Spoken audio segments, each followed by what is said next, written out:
সুপ্রিয়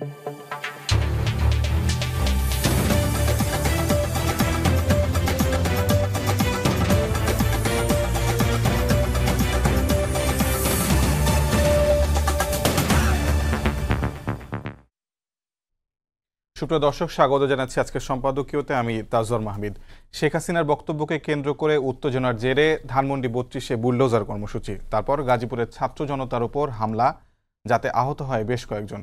এর রেশ ধরে উত্তেজনা ছড়িয়ে পড়ে দেশব্যাপী। সবশেষ সরকার অপারেশন ডেভিল হান্ট অভিযান শুরু করে শনিবার রাত থেকে। এই বিষয়ে সরকারের দৃঢ়তা প্রকাশ পায় স্বরাষ্ট্র উপদেষ্টার মন্তব্যে। তিনি বলেছেন, যতদিন ডেভিল থাকবে ততদিন অপারেশন চলবে।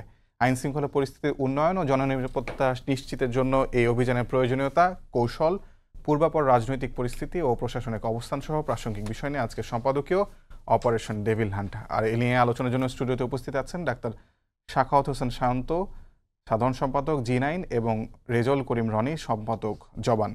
দর্শক, আপনারা এই আলোচনায় অংশ নিতে পারেন, যেন আপনাদের ফোন করতে হবে টেলিভিশনে দেখানো নম্বরে। এছাড়াও ফেসবুকের মাধ্যমে আপনাদের মন্তব্য পাঠাতে পারেন আমাদেরকে। আলোচনার শুরুতে জানিয়ে দেব এখনকার প্রধান শিরোনামগুলো। প্রধান উপদেষ্টার সঙ্গে সোমবার বৈঠকে বসছে বিএনপি। ভোটের সময় নিয়ে হবে আলোচনা। বর্তমান পরিস্থিতিতে নির্বাচন হলে ইলেকশন জেনোসাইডের শঙ্কা জামায়াতের। ইসির বদনামের ১ নম্বর কারণ রাজনৈতিক নিয়ন্ত্রণ। সাংবিধানিক প্রতিষ্ঠান প্রভাবমুক্ত রাখার আহ্বান সিইসির। কোনো দলের পক্ষে বিপক্ষে না দাঁড়ানোর ঘোষণা। অপারেশন ডেভিল হান্টে গ্রেফতার ১৩০৮। হত্যা চেষ্টা মামলায় রিমান্ডে সাবেক ডিআইজি মোল্লা নজরুল।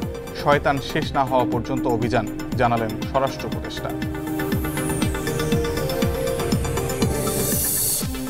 ব্যাংক লুটপাটে জড়িতদের দ্রুত আইনের আওতায় আনার নির্দেশ প্রধান উপদেষ্টার। ১২ অর্থ পাচারকারী চিহ্নিত, জানালেন প্রেস সচিব। বিদেশ থেকে টাকা ফেরাতে তৎপর সরকার।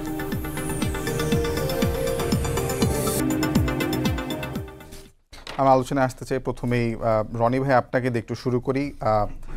স্বরাষ্ট্র উপদেষ্টা আজকে বলেছেন যে যতদিন না ডেভিল শেষ হচ্ছে অপারেশন ডেভিল হান্ট ততদিন চলবে। আর কতদিনে ডেভিল শেষ হওয়া সম্ভব, কি আদৌ সম্ভব কিনা, বা আসলে কতদিন এটা চলতে পারে? ধন্যবাদ যে যেখান থেকে আমাদের কথা শুনছেন, এবং আমার শ্রদ্ধেয় বড় ভাই শান্ত ভাই আজকে আলোচক হিসেবে আছেন আমার সাথে। দেখেন, প্রধান কি বললেন আপনি, স্বরাষ্ট্র উপদেষ্টার এই বক্তব্য যদি আপনার ধরে নেই আক্ষরিক অর্থে যে যতদিন ডেভিল থাকবে, মানে শয়তান থাকবে, ততদিন অভিযান থাকবে, তাহলে এটা কিয়ামত পর্যন্ত চালাইতে হবে অভিযান। কারণ ডেভিল শেষ হওয়ার না। তো কিন্তু কথা হইল যে উদ্ভূত পরিস্থিতিতে আপনার ধরেন এই অভিযানটা শুরু হইতে আমরা দেখলাম, সেটা যদি আমরা বোঝার চেষ্টা করি, সেটা হলো যে একটা মব এবং ভায়োলেন্সকে কেন্দ্র করে, তাই না? এখন দেখেন, এই ভায়োলেন্স বা এই মব অবস্থাটা কিন্তু উস্কে দিচ্ছে শেখ হাসিনা ভারতের থেকে। এবং আমরা জানি বাংলাদেশে একটা গণ অভ্যুত্থান ঘটেছে। গণ অভ্যুত্থান আমরা জানি বিভিন্ন শ্রেণী পেশা মানুষের এক অভূতপূর্ব ঐক্যের বহিঃপ্রকাশ আকারে গণ অভ্যুত্থানটা ঘটেছে। কিন্তু এইখানে গণ অভ্যুত্থান ঘটার পরে আমরা দেখলাম কি, এই গণ অভ্যুত্থানকে কেন্দ্র করে এক শ্রেণীর লোক আপনার ৭১কে কেন্দ্র করে যেরকম বাণিজ্যে লিপ্ত হয়েছিল, এটা ন্যারেশনকে নিজেদের পকেটস্থ করার একটা ধান্দার দিকে নিয়ে গেছিল। তারা খুবই সক্রিয় ভূমিকা পালন করতে গিয়ে এই যে একটা অভূতপূর্ব ঐক্যের ফলাফল আকারে আমরা একটা অভ্যুত্থান দেখলাম, সেই ঐক্যটাকে তারা তাদের মতো করে আপনার কালার দিচ্ছিল বা তাদের মতো করে পকেটস্থ করার চেষ্টা করছিল। ফলে যেই অভ্যুত্থানের শক্তিগুলো, বিশেষ করে পলিটিক্যাল পার্টিগুলো, তাদের মধ্যে একটা অনাস্থার পরিবেশ তৈরি হওয়ার মধ্য দিয়ে সমাজে অভ্যুত্থানের পরে দেশের অর্থনীতি থেকে শুরু করে সার্বিক অবস্থায় যে কাঙ্ক্ষিত ফলাফল আসার কথা ছিল, সেটা আমরা আসতে দেখলাম না। তারপরে শেখ হাসিনা ভারতে থাকা এবং তাকে কেন্দ্র করে, তার বক্তব্যকে কেন্দ্র করে আবার এখানে সরকারের পক্ষ থেকে বলা হলো যে তার এই রাগের বহিঃপ্রকাশ আকারে আমরা দেখলাম ৩২-এ ঘটনা ঘটছে। এগুলো নিয়ে অনেক কথা ইতিমধ্যে হয়ে গেছে, আমরাও কথা বলেছি, আমি সেদিকে আর যাচ্ছি না। কিন্তু আমাদের এখানে ঢালাওভাবে এই সমস্ত ব্যাপারগুলোকে যে মব আকারে বলা হচ্ছে, এইটা মনে হয় ঠিক হচ্ছে না। সবই মব না। এবং মব ৫ থেকে ৮ তারিখ পর্যন্ত এটা ঠিক ছিল। ৫ থেকে ৮ তারিখ পর্যন্ত একটা পরিবেশ ছিল, সরকার ছিল না। কিন্তু এখন এতদিন পরে, হ্যাঁ ঠিক আছে, হাসিনার বক্তব্যে বিক্ষুব্ধ হয়ে ৩২-এ আক্রমণ করছে, কিন্তু সারা দেশে এটা কি? এটা তো হইতে পারে না। হ্যাঁ, তার মানে কি? এখন দেখেন, মানে এখনকারটা কি মব না, মব নাকি মব না? এখন আমি কোনো কিছুকেই সরলভাবে দেখব না, মব কি মব না। আমরা প্রথমত দেখবো যে ধরেন যে ভায়োলেন্সের ঘটনা ঘটছে, যেমন গাজীপুরে এখনো ছাত্রদের উপর আক্রমণ করা হলো, হ্যাঁ, এখনো ছাত্ররা আক্রান্ত হয়, এরকম অবস্থা যদি থেকে যায় তার মানে কি আওয়ামী লীগ এখনো আপনার প্রাণ নাশকারী শক্তি আকারে রয়ে গেছে। শুধু তো আপনার হাসিনার পতন হয়েছে, তার মানে আমরা একটা পোস্ট হাসিনার ফ্যাসিবাদের মধ্যে আছি। এই ফ্যাসিজম উইদাউট হাসিনা, এই কন্ডিশনকে আমরা এই জন্য বলতেছি। কিন্তু আমি যে পরিস্থিতিটা, এই পরিস্থিতিটাকে আমি বুঝতে চাচ্ছি আর একটু ডিটেলে, সেটা হলো দেখেন আপনার বিখ্যাত ফিলোসফার ওয়াল্টার বেঞ্জামিনের একটা তত্ত্ব আছে, উনি একটা বিখ্যাত লেখা লিখছে ক্রিটিক অফ ভায়োলেন্স। তো সেটাকে আবার রিকারেক্ট করে সেটাকে আরও ক্রিটিক্যাল ল্যাঙ্গুয়েজ করে দেরিদা অন ভায়োলেন্স নামে একটা লেখা লিখছে। এগুলো নিয়ে আমি এখানে বিস্তারিত আলাপ করবো না, রেফারেন্সটা দিয়ে রাখলাম, যারা আগ্রহী তারা যাতে আরও বিস্তারিত করতে পারে, ঘাটাঘাটি বা পড়াশোনা করতে পারে। এই বিষয় নিয়ে আমাদের কথা বলতে হবে, ভায়োলেন্সকে আমাদের বুঝতে হবে, কারণ ভায়োলেন্স খুবই ইম্পর্টেন্ট। ভায়োলেন্সের সাথে ক্ষমতার সম্পর্ক সরাসরি, ক্ষমতাকে বুঝতে হলে ভায়োলেন্সের ব্যাপারটা বুঝতে হবে। তাহলে এই ভায়োলেন্সের সাথে, যেমন ধরেন এইখানে আমি যদি একটা অস্ত্র নিয়ে ঢুকি সেটা একটা অন্যায় হবে, কিন্তু একটা পুলিশ যদি ঢুকে অন্যায় হবে না। তারপরে এই যে 15 বছর আমার কোনো খোঁজ খবর নেন নাই, ডাকেন না, এখন ডাকছেন, এই জন্য আমি যদি এখন আপনার একটা মার দিই, হ্যাঁ, সেটা একটা সন্ত্রাসী কর্মকাণ্ড হবে। কিন্তু পুলিশ এসে যদি আপনারা ধরে নিয়ে যায়, আমি যদি একটা মামলা করি, হ্যাঁ, আপনার বিরুদ্ধে, সেটা অন্যায় হবে না। তাইলে এই যে অন্যায়, আমারটা অন্যায় হচ্ছে কিন্তু পুলিশেরটা অন্যায় হচ্ছে না, এটা কে নির্ধারণ করে? আমি সহজ করে উদাহরণ দিচ্ছি। তার মানে কি ভায়োলেন্সের সাথে অথরিটির একটা প্রশ্ন আছে, কে অথরিটি, এবং এটার সাথে লেজিটিমেসির একটা প্রশ্ন আছে, এবং ওই অথরিটি কি লেজিট, বৈধ? তার মানে পুলিশ যে অস্ত্র ধরে বা আইন শৃঙ্খলা রক্ষাকারী বাহিনী যে অস্ত্র প্রয়োগ করে সেইটা সন্ত্রাস না, কিন্তু আমি করলে, আপনি করলে সেটা যে সন্ত্রাস হবে। তাহলে কেন সন্ত্রাস হবে? সন্ত্রাসটা হবে এই কারণে যে এখানে আমি অথরিটি না, এবং আমার লেজিটিমেসি নাই, আমার বৈধতা নাই, হ্যাঁ। তার মানে একটা অথরিটি এবং একটা বৈধতার প্রশ্ন। তাহলে এখন একটা গভর্নমেন্ট আছে, হ্যাঁ, 5 থেকে 8 তারিখ পর্যন্ত কোনো গভর্নমেন্ট ছিল না, কিন্তু এখন একটা গভর্নমেন্ট আছে যেমনই হোক, এবং সেই গভর্নমেন্টটা যদি ব্যর্থ হয় তাহলে এটা বলতে হবে সম্মিলিত ব্যর্থতার সরকার, কারণ সবাই মিলে আমরা এটা বানাইছি। পার্টিকুলারলি সরকার ব্যর্থ, ছাত্ররা ব্যর্থ, হ্যাঁ, কারো দিকে আঙুল তোলার সুযোগ নেই, আঙুল তুলতে হবে নিজেদের দিকে, কারণ আমরা সবাই মিলে এটা বানাইছি অভ্যুত্থানের পরে, এবং আমরা সবাই অভ্যুত্থানের শক্তি। তো তাহলে দেখা যাচ্ছে যে এই যে অথরিটি থাকা অবস্থায় যখন এই ধরনের ভায়োলেন্স তৈরি হয়, তখন সেইটাকে আপনি মব বলবেন নাকি এইটা ইমানসিপেটরি ভায়োলেন্স, মুক্তিকামী সহিংসতা বলবেন? কারণ ফ্যাসিবাদ থেকে আমরা মুক্ত হয়েছি, মানে কি হাসিনার শাসন থেকে মুক্ত হয়েছি, কিন্তু আমরা একটা আওয়ামীময় অবস্থার মধ্যে আছি, চারদিকে ফ্যাসিস্ট, সচিবালয় ওয়ার্ক করে না, জুডিশিয়ারি ওয়ার্ক করে না, মামলা হয় আগের মতো গায়েবীর গুজামিলের মামলা, যে মামলায় জামিন হওয়া সহজ, হ্যাঁ। তো সব মিলে আওয়ামী লীগের কনফিডেন্স তো কোথাও লুজ হচ্ছে না, আওয়ামী লীগ তো কোথাও থ্রেটে পড়তেছে না, বরং আওয়ামী লীগ এখনো পর্যন্ত ছাত্রদেরকে অ্যাটাক করতেছে। গাজীপুরের ঘটনা আপনি দেখেন, মুমূর্ষ অবস্থায় আছে এখনো কয়েকজন। তাহলে আপনি আওয়ামী লীগকে তো ডিল করতে পারতেছেন না। তাহলে আপনার লেজিটিমেসি, অথরিটি অ্যান্ড লেজিটিমেসি, এইটা কার হাতে? এইটা যদি আপনার প্রপার থাকতো তাহলে এই ভায়োলেন্স সিচুয়েশন থাকতো না। এটা হলো 1 নম্বর বক্তব্য আমার।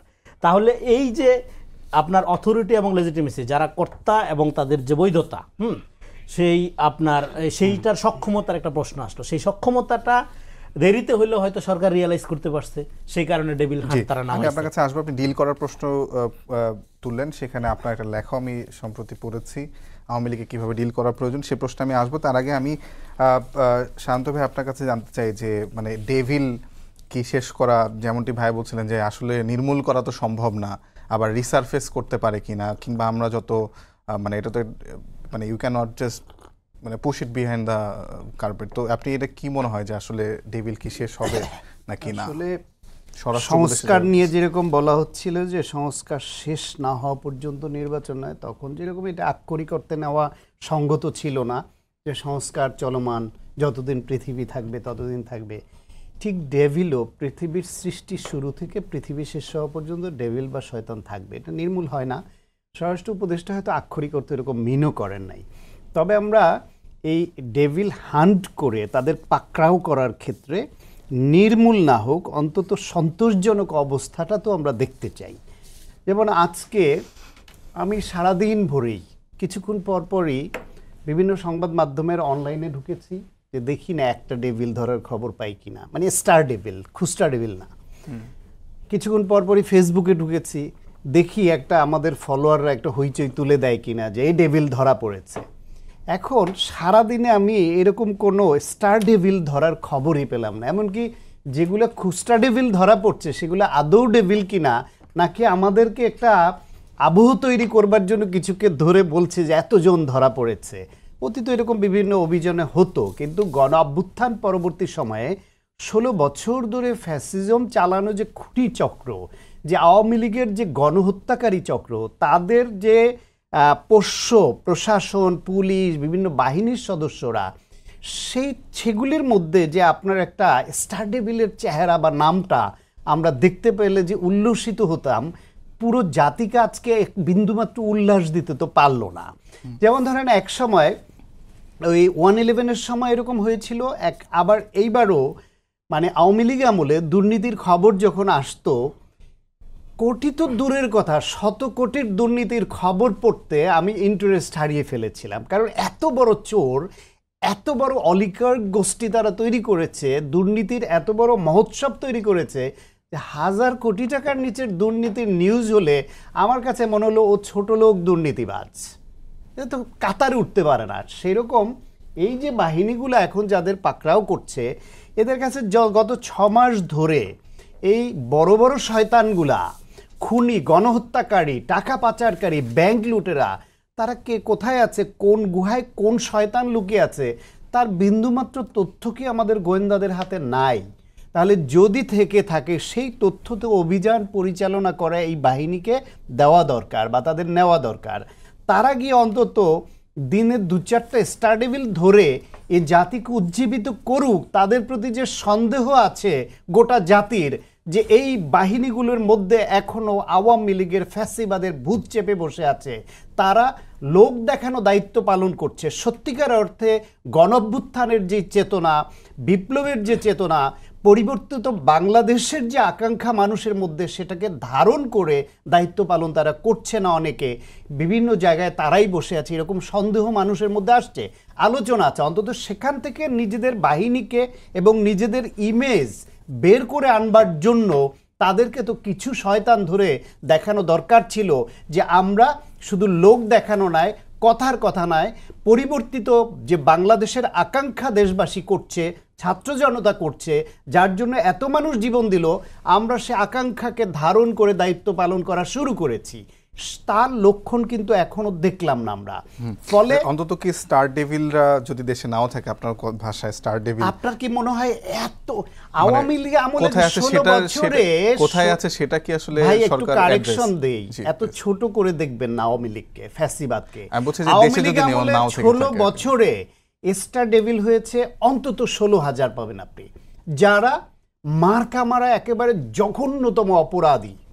16,000 তো পালিয়ে যেতে পারেনি, কিছু কিছু গেছে। আর ইন্ডিয়া যে বাংলাদেশের সব ডেভিলদের একেবারে আশ্রয় ক্ষেত্র হয়ে যাবে, তারাও করবে, ইন্ডিয়াকে এত বোকা ভাবার কারণ নাই। তারা যে কটাকে রাখলে তাদের ভিত্তি বানিয়ে খাটিয়েছে অতীতে, ভবিষ্যতে খাটাতে পারে, এরকম কিছু সংখ্যককে তারা রাখবে। গোটা বাংলাদেশের সমস্ত আওয়ামী লীগের স্টার ডেভিলের কারখানা বানাবে তারা, ওইখানে তাদের এইখানে রাখবে। এই এত বোকামি ইন্ডিয়াও করবে না। সুতরাং তারা বাংলাদেশেই লুকিয়ে আছে, তাদেরকে আমাদেরই বিভিন্ন বাহিনী আশ্রয় প্রশ্রয় দিয়েছে বা এখনো দিচ্ছে। তারা জানে বাংলাদেশেই বিভিন্ন দলের যে প্রভাবশালী আত্মীয়রা আছে, তারাও হয়তো আশ্রয় দিচ্ছে, এমন গুঞ্জনও আমরা মাঝে মাঝে শুনি। সুতরাং বিদেশে কজন গেছে, এই দেশেই লুকিয়ে আছে, চাইলে ধরা মোটেই অসম্ভব নয়। এখন এই ডিভাইসের যুগে আওয়ামী লীগ আমলে আমাদের কথা বলার অপরাধে থ্রেট করতো, মাটির 12 হাত নিচে গেল নাকি ডিভাইস দিয়ে খুঁজে বের করতে পারে।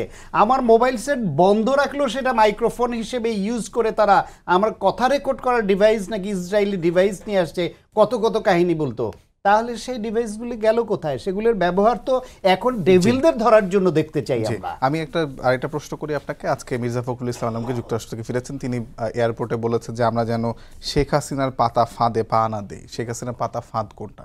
শেখ হাসিনার পাতা ফাঁদ হচ্ছে এই যে ইন্ডিয়ায় বসে সে একটা বক্তব্য দিল, গণহত্যাকারী একজন মাফিয়া রানী, সে ইন্ডিয়ায় বসে বাংলাদেশে গণহত্যা করে গিয়েও ন্যূনতম অনুশোচনা বা অনুতাপ ছাড়া ডক্টর মোহাম্মদ ইউনূস এবং ছাত্র জনতাকে দায়ী করে গণহত্যার দায় তাদের উপর চাপিয়ে এবং ভবিষ্যৎ প্রতিশোধ গ্রহণের আকাঙ্ক্ষা ব্যক্ত করে যেরকম একটা বক্তব্য সে দিল, এটা তার একটা ফাঁদ।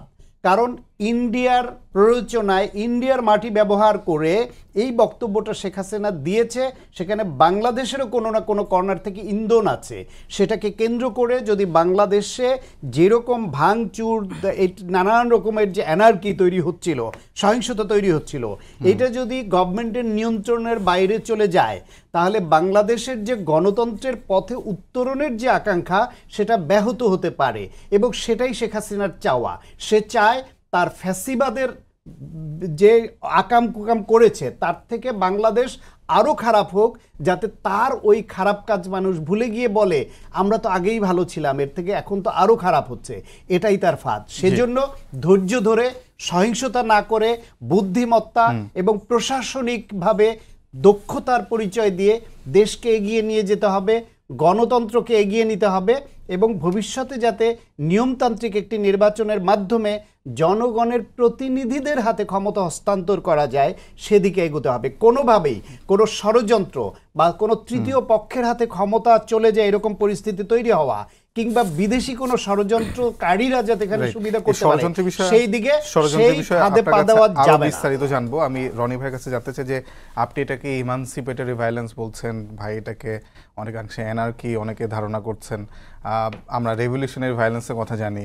আসলে এটা কি, আর এটাকে আসলে শেখ হাসিনার পাতা ফাঁদ, এটার জন্য বাংলাদেশে কতটা ক্ষতি হতে পারে সেই বিষয়ে আপনার কি ধারণা সেটা বলবেন। এবং আপনার একটা বাংলা আউটলুকে একটা লেখা পড়ছিলাম, সেখানে আপনি বিশদ আকারে লিখেছেন যে আওয়ামী লীগকে কীভাবে ডিল করতে হবে, সেই বিষয়টা নিয়ে যদি আপনি আপনার মন্তব্য দিতেন। আচ্ছা, প্রথম কথা হলো, আমি যেটা আগে শেষেরটা আগে দিয়ে শুরু করি।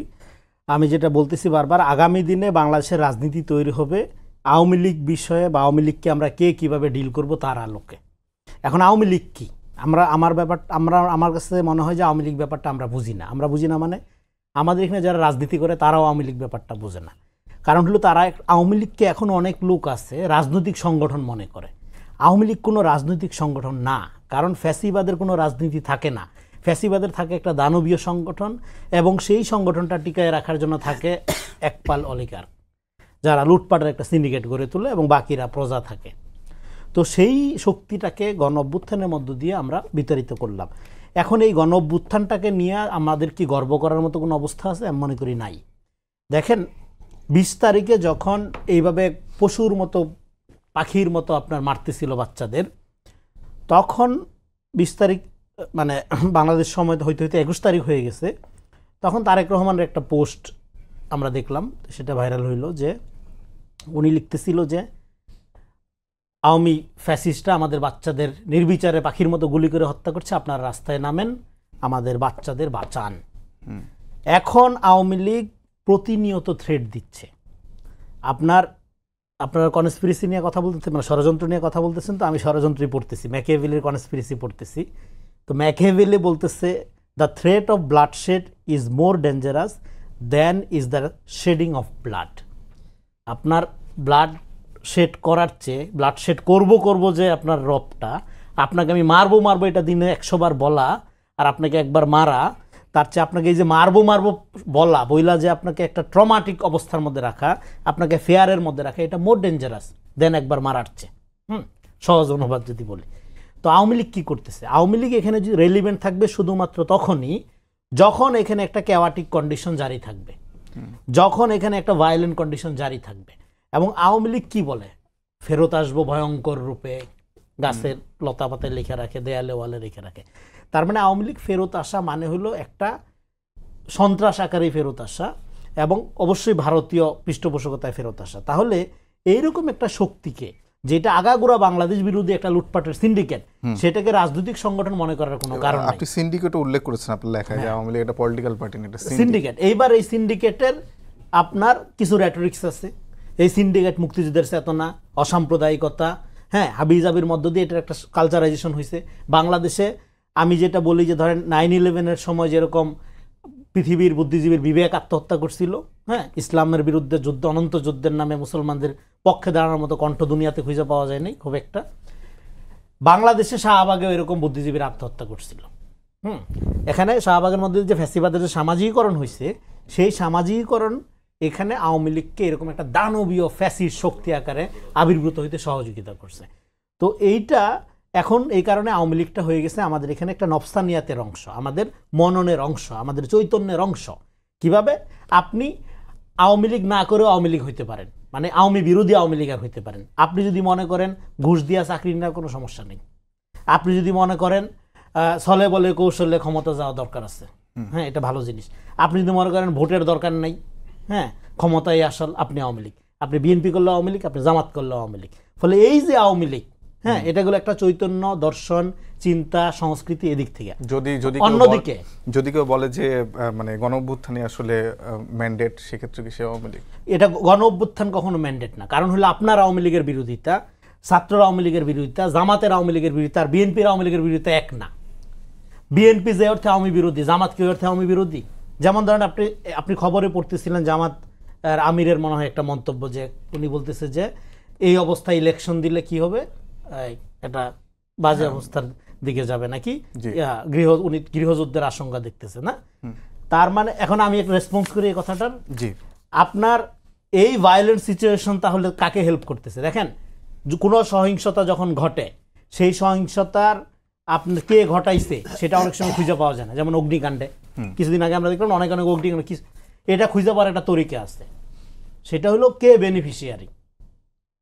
ধরেন এই যে এখনকার যে কেওয়াসটা করতেছে, একটা হলো মুক্তিগামী সহিংসতা, সেটা আপনি করবেন কখন? অভ্যুত্থানের সময়। সেটা আমি মনে করি যে অন্যায়ের বিরুদ্ধে অন্যায় ন্যায় যুদ্ধ, সেটা ঠিকই আছে। কিন্তু আপনি কৃত্রিম জনজাগরণ করবেন, শাহবাগে করবেন, শাহবাগের কাউন্টারে আরেকটা করবেন, সেটা আপনার কি করবে? সেটা আওয়ামী লীগকে শক্তিশালী করবে। আমি যদি এই কথার রেসপন্স করি, তার মানে এখন যে কোনো কেওয়াটিক কন্ডিশন কি করবে? আওয়ামী লীগকে রেলিভেন্ট রাখবে। তার মানে আপনি যদি মনে করেন অ্যাট দ্য সেম টাইম এখানে কেওয়াস থাকলে নির্বাচন পিছাইয়ে আপনার সুবিধা হবে, আপনি প্রতিষ্ঠান দখল করবেন, সচিবালয়ে আপনার লোক বাড়াবেন, আপনার স্টেক বাড়াবেন, হ্যাঁ এইটার মনে করে আপনি বলতেছেন না তাহলে নির্বাচন পিছাও, হ্যাঁ তার ভোটবিহীন ক্ষমতা একটা আওয়ামী প্রবণতা। এইটা যদি মক্কার ইমাম আইসাও করে, হ্যাঁ যে হাসিনা যেভাবে বলছিল উন্নয়নই দরকার, গণতন্ত্র না, একই রকম সংস্কার দরকার, নির্বাচন না, সেটা একই প্রবণতা, এটা আওয়ামী পলিটিক্স। এইভাবে ফ্যাসিজম ওয়ার্ক করে। তো আবার রেসপন্ড করি, ফলে এখন আওয়ামী লীগ এখানে রেলিভেন্ট থাকতেছে কিভাবে? রেলিভেন্ট থাকতেছে আপনার অতি চালাকি এবং স্টুপিডিটির কারণে। কিভাবে? আপনি মনে করতেছেন এই যে একটা কেওয়াজ, তার মানে কি এই কেওয়াজের মধ্যে আর কোনো নির্বাচন থেকে যাবে। অথচ বাংলাদেশের কন্ডিশনটা কি? এখানে একটা ইলেকটেড গভর্নমেন্ট ছাড়া দেশ স্থিতিশীল হবে না পার্মানেন্টলি। এখানে একটা ইলেকটেড গভর্নমেন্ট ছাড়া ইনভেস্টমেন্ট আসবে না, বেকার সমস্যার দূর হবে না। এখন এই নির্বাচন হয়ে গেলে সব সমাধান হয়ে যাবে আমি সেটা বলতেছি না।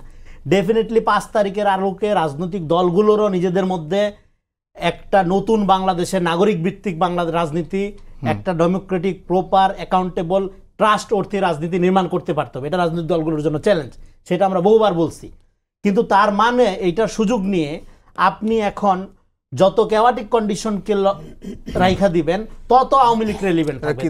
দেখেন আমি শেষ করি পয়েন্টটা, আওয়ামী লীগ রেলিভেন্ট থাকবে শুধুমাত্র আপনার এই কেওয়াটিক পলিটিক্সকে অ্যাপ্রিশিয়েট করার মধ্য দিয়ে। তার মানে আপনি আওয়ামী বিরোধিতার মধ্য দিয়ে একটি আওয়ামী রাজনীতি করতেছেন। আমি আপনার কথা ধরে উদাহরণ দিলাম, আমি আপনার কথা ধরে যদি প্রশ্নটা করি যে আপনি বলছেন যে কেওয়াটিক সিচুয়েশন থাকলে আওয়ামী লীগ সেটাতে বেনিফিট করবে, আমরা আবার উপর দিকে দেখছি আওয়ামী লীগ রেলিভেন্ট থাকতেছে, অন্য ষড়যন্ত্র বাদ দেই, আওয়ামী লীগ এখানে রেলিভেন্ট থাকার আর কোনো কারণ আছে? আমি দেখছিলাম অভ্যুত্থানের 6 মাস পরে আওয়ামী লীগ নিয়ে কেন কথা বলবো? ছোট্ট একটা প্রশ্ন করে রাখি, যেমন ধরেন যে দিন আমি একজন সমন্বয়ক হাসনাত আব্দুল্লাহ তার একটা পোস্ট দেখছিলাম যে আজ রাতে ফ্যাসিবাদের তীর্থভূমি মুক্ত হবে। ফ্যাসিবাদের তীর্থভূমি কি সেদিন রাতে মুক্ত হয়েছে 5 তারিখ, নাকি আওয়ামী লীগ আরো বেশি রেলিভেন্ট হয়ে গেছে?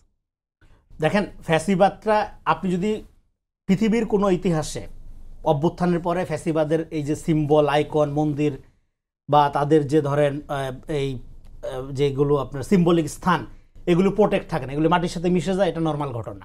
ফলে 32 গুড়ায় গেল কিনা, আওয়ামী লীগের আব্বাদের মূর্তি ভাঙা হইল কিনা, এগুলো ইরিলেভেন্ট। অভ্যুত্থানে এটা হবেই, এটা কমন ফেনোমেনা। পৃথিবীর একটা দেশ দেখান যে অভ্যুত্থানের পরে সেই দেশের ফ্যাসিস্ট স্ট্রাকচারগুলোকে, এই আদরণীয় পূজনীয় জায়গাগুলোকে প্রোটেক্ট করা হয়েছে? কিচ্ছু প্রোটেক্ট করা হয় না, রেখে ভেঙে ফেলা হয়, মাটির সাথে ধূলিচ্ছাদ করে ফেলা হয়। ফলে এই গরম, এই উত্তেজনা তাতাই দেওয়ার মধ্যে কোনো আপনার নতুন পলিটিক্স নেই। আপনার পলিটিক্সটা কোথায়? আপনার পলিটিক্সটা হলো এখানে আমি যেটা বলি যে এই যে সাবজেক্ট নতুন জেনজির কর্তাসত্তার যে আবির্ভাব হয়েছে, হ্যাঁ অভ্যুত্থানের মধ্য দিয়ে, তার মধ্যে একটা নাগরিক ভিত্তিক রাষ্ট্রের আকাঙ্ক্ষা জেগে উঠছে। সে চায়, আর দেখেন আগামী দিনে আমরা এমন দল দেখতে চাই আপনার রাজনীতির প্রয়োজনে মানুষ হত্যা তো দূরের কথা, কোনো নাগরিকের গায়ে ফুলের টোকা লাগবে না, এবং এই অভ্যুত্থান নিয়ে কোনো দলের গর্ব করার কোনো সুযোগ নাই। কারণ হলো আমরা আমাদের বাচ্চাদের প্রোটেক্ট। অসংখ্য ধন্যবাদ। আমি আবার আপনার কাছে আসবো। শান্ত ভাই, আপনি ষড়যন্ত্র নিয়ে বলছিলেন। আমি শুক্রবার বিএনপির একটি অভ্যুত্থানীন যে আলোচনা হয়েছে, সেখানে বিএনপি বলেছে, তাদের নিজেদের মধ্যে আলোচনা করেছে যে অভ্যুত্থানে এতদিন পর ভাঙচুর বিশৃঙ্খলার পেছনে আগামী জাতীয় নির্বাচনকে দীর্ঘায়িত করার একটি সুদূরপ্রসারী চক্রান্ত থাকতে পারে বলে বিএনপি মনে করছে। আসলে কি কি চক্রান্ত, কেন মনে হচ্ছে, এই বিষয়ে যদি একটু বলতেন। না, সেটা তো এই রনি ভাই মাত্রই বললেন যে যদি এরকম একটা সহিংসতা বা এরকম একটা অ্যানার্কি হওয়ার পরপরই যদি কোনো পক্ষ বলে যে এর মধ্যে নির্বাচন দেওয়া যাবে না, তার মানেটা কি? এক সময় নির্বাচনকে দেরি করবার জন্য সামনে আনা হয় সংস্কার, এক সময় নির্বাচনকে দেরি করবার জন্য আনা হয় বর্তমান পরিস্থিতি। সুতরাং বিভিন্ন পক্ষ যারাই নির্বাচনকে দীর্ঘায়িত করবার জন্য কোনো উপলক্ষ দাঁড় করায়, তখন বুঝতে হবে এর সঙ্গে তাদের কোনো একটা ইন্টেনশন আছে। এটা আওয়ামী ধারা, এটা আওয়ামী ইন্টেনশন আছে। আওয়ামী লীগ 16 বছর ধরে ওই যে কি করবে, যতদিন দেশ রাজাকার মুক্ত না হবে ততদিন কিসের গণতন্ত্র, বলছেন এই কথা? যতদিন দেশ এই খুনি মুক্ত না হবে, তাদের উপর গ্রেনেড হামলা করেছে, এই করেছে ওই করেছে, তাদের বিচার না হবে, ততদিন তারা কিসের গণতন্ত্রের কথা বলে? গণতন্ত্রের কথাই বলতে পারবে না। বিএনপি জামাত মাঠেই নামতে পারবে না, কোনো কর্মসূচি পালন করতে দেওয়া হবে না, এইসব ঘোষণা দিয়েছিল না আওয়ামী লীগ? তো একই সেম টাইপ অফ ন্যারেটিভ, শুধু ডাইমেনশনটা ভিন্ন। আপনাকে রাজনীতি দিয়ে রাজনীতি মোকাবেলা করতে হবে। এই কৌশল বা অপকৌশল দিয়ে এইরকমভাবে নানান উপলক্ষ দাঁড় করিয়ে নির্বাচন পেছানোর অর্থটা কি? পৃথিবীর যে কোনো জায়গায় একটি নির্বাচিত সরকার, সেটা সবচেয়ে খারাপ সরকারও যদি হয়, সেটা একটি অনির্বাচিত বা অগণতান্ত্রিক বা জনগণের প্রত্যক্ষ ভোটে নির্বাচিত না এমনদের থেকে ভালো, যে কোনো বিচারে বলেন। আজকে দেখেন বাংলাদেশে এই সরকার, এদের সঙ্গে যারা আছে এদের বেশিরভাগকে আমি ব্যক্তিগতভাবে অনেককে চিনি, দীর্ঘদিন ধরে চিনি, বা আমার পছন্দের লোকরাও আছে। তারা সৎ, তারা খুবই পণ্ডিত মানুষ, কিন্তু রাজনৈতিক অভিজ্ঞতা এবং রাষ্ট্র পরিচালনা করবার অভিজ্ঞতা নাই। না হওয়ার ফলে একদিকে হাত দিলে আর একদিক হাতছাড়া হয়ে যায়, একদিকে তাকালে আর একদিক নাই হয়ে যায়। এই যে দেখেন এতদিন এই 6 মাসের মধ্যে কতটা অগোছালো হয়ে পড়েছে। এরা আন্দোলন করে, ওরা আন্দোলন করে, এরা মাঠে না পেয়ে বসেছে। 180টি আন্দোলন। আজকে আপনি দেখেন এই অবস্থায় সামনে রোজা, সয়াবিন তেল উধাও হয়ে যায়। আপনি অপারেশন কি ডেভিল হান্ট দেখছেন, ওরা কি ডেভিল না? যারা আমার এইখানে সয়াবিনের কৃত্রিম সংকট তৈরি করে বাজার অস্থির করছে এবং সয়াবিন বোতল পাওয়া যাচ্ছে না, বেশি দামে কিনতে হচ্ছে, এবং সামনে রোজে এরকম একটা অ্যানার্কি তৈরি করছে। আজকে প্রধান উপদেষ্টা বলছেন যে, এবং তার প্রেস সচিব বলছেন 12 অলিগার্ক বা ধরেন 12 আউলিয়া ডাকাত তারা চিহ্নিত করেছেন, তাদের বিরুদ্ধে ব্যবস্থা নেবার জন্য প্রধান উপদেষ্টা নির্দেশ দিয়েছেন। 6 মাস লাগলো চিহ্নিত করতে। চিহ্নিত হওয়ার পর প্রধান উপদেষ্টার নির্দেশ, সেই নির্দেশ আবার তাদের বিরুদ্ধে অ্যাকশন নেওয়ার আগে বা গ্রেফতার করবার আগে প্রধান উপদেষ্টার নির্দেশটাকে ফলো করে প্রচার করতে হবে। যদি চিহ্নিতই হয়ে থাকে এবং তাদের বিরুদ্ধে অ্যাকশন নেওয়ার নির্দেশই থাকে, অ্যারেস্ট করে করে সঙ্গে সঙ্গে দেখা যে এই 12 জনকে আমরা 6 মাস ধরে চিহ্নিত করেছি। আসলে এই সরকারের মধ্যে ওই রকম আগের সব সরকারের মধ্যে যে এই রাজনৈতিক বক্তব্য দিয়ে মন ভুলানো যে কথা, সেদিকে আসছে। আপনি দেখেন সংবাদ মাধ্যমটাকে এখনো যে একটু গণ অভ্যুত্থানের পক্ষের চেতনার পক্ষের যে চেতনা, সেটা ধারণ করে সেইভাবে আগানোর জন্য যে একটু গোছানো, সেখানে কতটা এগিয়েছে। দায়সারাভাবে তারা শুধু পরিস্থিতির কারণে আমাদের ডেকে এনে এই সরকারের কিছু সমালোচনা বা কিছু পক্ষের কথা এবং ঢালাওভাবে শুধু আওয়ামী লীগের বিপক্ষেই বলতে হবে, এটা আমাদের দায়িত্ব, সেটা আমরা পালন করছি সবাই। কিন্তু ভেতর থেকে স্ট্রাকচারালি যে চেঞ্জ করা, শেখ হাসিনার কারণে গত 16 বছর বাংলাদেশের সংবাদ মাধ্যম বন্ধ্যাত্ব রোগে ভুগছিল। সেই বন্ধ্যাত্ব কাউকে কাউকে শেখ হাসিনা জোর করে লাইগেশন করে দিয়েছে, আর কেউ কেউ স্বেচ্ছায় বন্ধ্যাত্ব বরণ করেছে নানান প্রলোভনে পড়ে অথবা তাদের কাছের লোক মনে করে। সেই বন্ধ্যাত্ব রোগ থেকে সংবাদ মাধ্যম বেরিয়ে আসতে পেরেছে। এই আওয়ামী লীগের 16 বছরের যে অনাচার, সেগুলি নিয়ে প্রতিদিন যে ধারাবাহিক হওয়া দরকার, ইনভেস্টিগেটিভ রিপোর্ট হওয়া দরকার। আজকে টিউলিপের নামে সিদ্দিকস টাওয়ার গুলশানে হয়, সেই রেফারেন্স আমার সংবাদ মাধ্যমে আজকে প্রচার করছে লন্ডনের পত্রিকা থেকে, যে আগে ওইখানে টেলিগ্রাফে প্রচার হবে, তার অনুবাদ করে আমি ধরে তার সূত্র ধরে এখানে করব।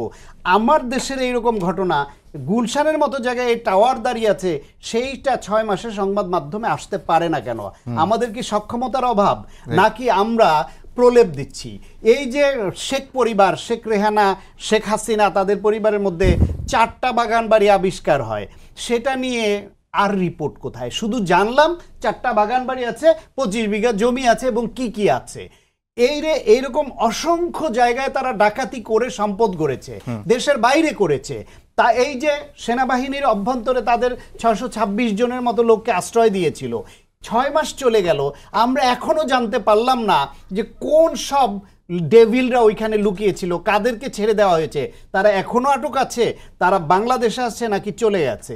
এই যে আওয়ামী লীগের যেই সব লুটেরা, খুনি, তাদেরকে ধরার জন্য সে তালিকা সামনে আনছে না। আমরা বরং আওয়ামী লীগের 2007 সালের এই যে আমিরামি নির্বাচনের আগে আমেরিকার সৌজন্যে আমরা কিছু কিছু তালিকা মাঝে মাঝে পেতাম, যে ওইখানে বাংলাদেশের কতজন পুলিশ অফিসারের বাড়ি আছে, কতজনের সম্পদ আছে, কি কারা কারা টাকা পাচার করেছে, তার একটা তালিকা নিয়ে আমরা মাঝে মাঝে অন্তত উল্লসিত হতাম, আলোচনা করতাম এবং প্রয়োজন মতো ঘৃণা করতে পারতাম। এত বছর ধরে বিভিন্ন জায়গায় যে ঋণ খেলাপিদের তালিকা চাওয়া হয়েছে, 6 মাসে তারা ঋণ খেলাপিদের তালিকাটা দিয়ে আমাদের অন্তত বলুক যে এরা ঘৃণ্য, এরা দেশের শত্রু, এরা আমার অর্থনীতিকে ধ্বংস করেছে, অন্তত ঘৃণা করুন আপনারা, আমরা সময় মতো অ্যাকশন নিব। বিদেশে টাকা পাচার করেছে যারা, সুইস ব্যাংকে টাকা যাদের, বেগমপাড়ায় কাদের কাদের বাড়ি আছে, যদি কোন কোন দলের আছে, আমরা তো শুধু আওয়ামী লীগ বলছি না, যেই দলের থাকুক বের করেন। মালয়েশিয়া বিভিন্ন ভাবে যে সেকেন্ড হোম করা অবৈধভাবে টাকা পাচার করেছে, সেই সব তো অন্তত তালিকাটা করেন ভাই, আমাদের একটু দেন, আশ্বস্ত করেন যে আমরা এগুলো কাজ করছি। শুধুমাত্র সংস্কারের গল্প আর সমন্বয়হীনতা এবং বিভিন্ন সেক্টর যে বন্ধ্যাত্ব রোগে ভুগছে, সেই বন্ধ্যাত্ব থেকে বের করে আনবার জন্য ন্যূনতম যে চিকিৎসার শুরুটা দরকার, সেই লক্ষণটা দেখলে না আমরা খুশি হব। আমরা তো চাই এই সরকারকে সঙ্গে থেকে এগিয়ে নিতে, কারণ আমরা মনে করি গণঅভ্যুত্থানের পক্ষের শক্তি হিসেবে আমাদের সকলের সরকার হচ্ছে এরা। তারা খারাপ করলে আমরা কষ্ট পাই বলে সমালোচনা করি। জি, অসংখ্য ধন্যবাদ। রনি ভাই, আপনার কাছে আমার প্রশ্নটা হচ্ছে যে আমরা শুরু থেকে শুনে আসছিলাম যে রিডেমশন অ্যান্ড রিকনসিলিয়েশন আওয়ামী লীগের ক্ষেত্রে করা হবে। রিডেমশন অ্যান্ড রিকনসিলিয়েশনের পথে কি এই অপারেশন যে ডেভিল হান্ট, সেটা একটা মানে সেটার সঙ্গে কি সঙ্গতিপূর্ণ নাকি সাংঘর্ষিক? আপনি কি ডেভিল, এটা একটা ইমিডিয়েট ধরেন, যেহেতু একটা চরম ক্যাওয়াটিক পরিস্থিতি চারদিকে ছড়ায় পড়ছে, এই জন্য ইমিডিয়েট অ্যাকশন আকারে গেছে। কিন্তু আওয়ামী লীগকে আপনার পার্মানেন্টলি ডিল করতে পারতে হবে। এখন আমরা কি দেখতেছি, আগে যেটা আলাপ করতেছিলাম, আমি দেখেন স্পেসিফিক কোনো দলের বিরুদ্ধে বলছি না, আমি মনে করি বাংলাদেশে আগামীতে যেই দলই ক্ষমতায় আসুক, তাদের প্রত্যেককেই এই অভ্যুত্থানের যে শক্তিটা, ছাত্র শক্তি যেটাকে আমি বলছি, তাদেরকে সাথে নিতে পারতে হবে।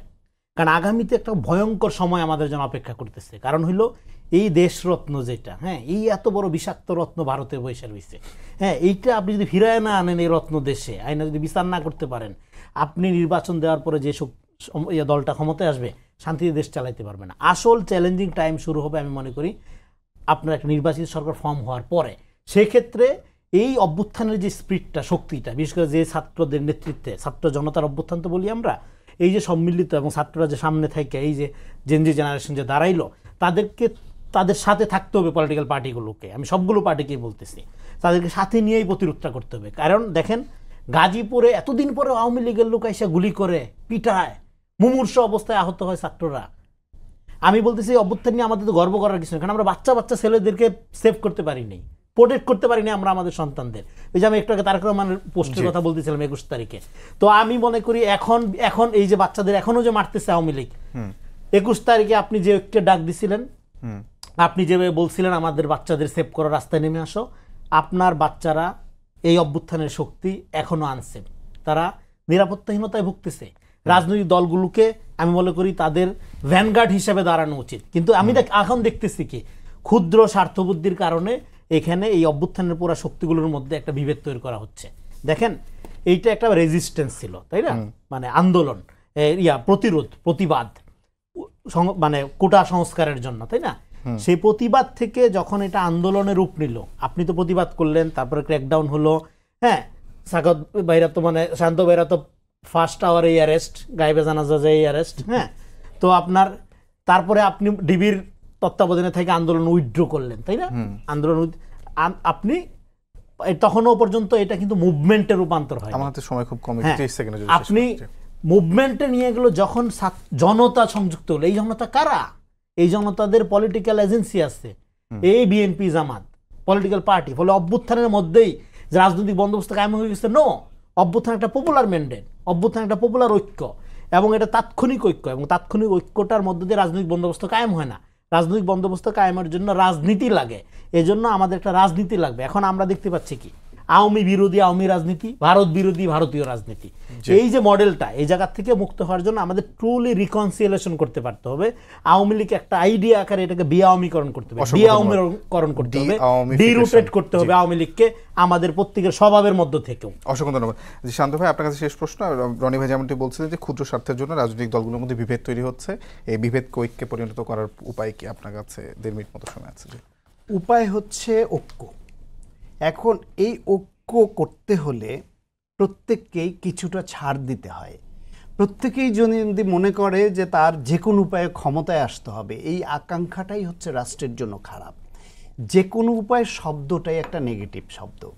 আপনি প্রত্যেককে মনে করতে হবে দেশের স্বার্থকে প্রাধান্য দিয়ে ভবিষ্যতে একটা আধুনিক সভ্য সমাজ গড়বার জন্য যে পদ্ধতি আমরা চেয়েছি, যা এতদিন পাইনি, সেটা আনবার জন্য যার যতটুকু ছাড় দেওয়া দরকার সেটা দিতে হবে রাজনৈতিক শক্তিগুলি এবং ছাত্রদেরকেও। পাশাপাশি এই সরকারের ভূমিকাটাকে আমি আগেও বলেছি, সবসময় বলি, খুব গুরুত্ব দিয়ে বলি যে এদেরকে একটা অভিভাবকত্বের জায়গায় আসতে হবে।